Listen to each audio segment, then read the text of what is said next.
So the marketing prior to the Bethesda StarField Direct was abysmal at best. There just was not a lot to talk about. Fast forward to today and there's a glut of it, and there's so much news that I, well, can't even keep up with it. But there was this one thing that Bethesda took, this page out of CD Projekt Red's book. And that is what I want to talk about today, because I want more of it. And that page, of course, is animation. Anime. They produced 3 shorts, each of their own settled system. And I'm really excited to take a little bit of a dive into those and share my excitement over it. So the first features Neon, the capital hive of scum and villainy.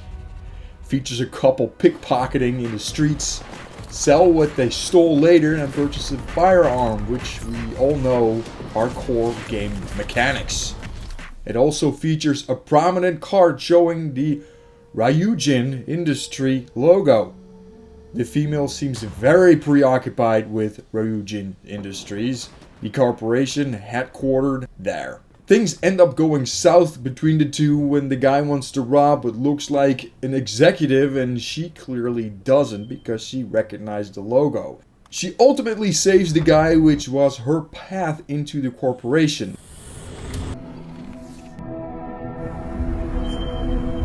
And I can only expect that that is the way into Ryujin Industries in the game. So you yourself are going to have to follow a very similar path to get in their good graces and then get your meat hooks into whatever they are doing. Very neat. The second featured Aquila City, located on Aquila in the Cheyenne system, capital of the Freestar Collective. It starts out with a busted motivator on an old ship, a picture depicting a past life showing the protagonist here as a little girl. She goes to Aquila to find the part and has limited success. She stopped at a statue which is covered with flowers. It cuts down to footage of a war where mechs fight. This depicts the colony war of 2310. The pilots giving their lives for the Freestar Collective here are actually her parents.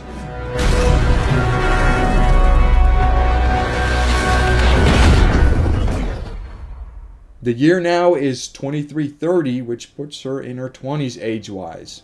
She walks outside to come across a thug trying to take what isn't theirs.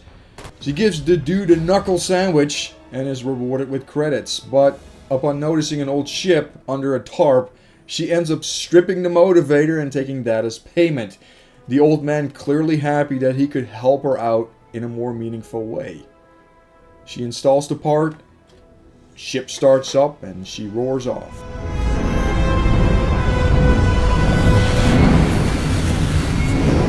Picture left at the memorial, leaving her past behind for a bright new future in the stars. So there's one more video that I want to talk about after this one, but I kind of want to gush over this because I am very much in love with the Freestar Collective. As you know, if you watched any of my previous videos, it just has that Firefly vibe. It has that space western vibe that I'm very, very much about. I am 42 and I always play myself in these games. And given that the Colony Wars in that timeline was 20 years ago, which would make me about 20 when the war broke out, which means that in my mind, my creative mind, I'd be like, okay, well, if I was in that world and I'm 42 now, then back then I probably would have fought in the war. So that would make me a veteran of that war. And that is just how the creative juices start flowing. And I'm just looking at it and going, man, that's like a start of a fan fiction right there. Every time I try to write one, I never end up finishing it. But this is one of those things that I'm super excited about because it just gets me deeper into the game, deeper into the story that I want to spin for myself personally. And that is the wonder of Bethesda and any good RPG, is that the story is yours. And this particular one, it just got all the creative juices flowing, something crazy. So the final short takes place in New Atlantis on Jameson in the Alpha Centauri system, where his ship lands in the capital of the United Colonies. The landing bay doors open with a small hiccup, and a package delivery guy walks out checking the address. He looks up and marvels at the New Atlantis skyline. He's promptly bumped into by a pilot who apologizes with a friendly wave. His gaze moves toward a recruitment poster for the Vanguard. He contemplates where he is in his life and decides then and there to do something about it. He delivers his package and joins the ranks of the Vanguard.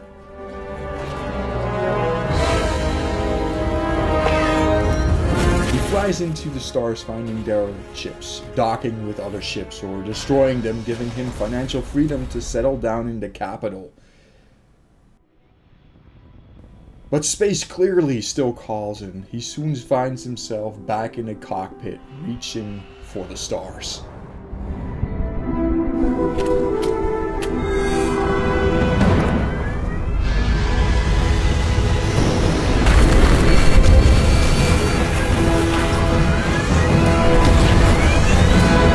Suffice it to say, I'm beyond impressed with the decision of incorporating anime into the marketing juggernaut that this has become.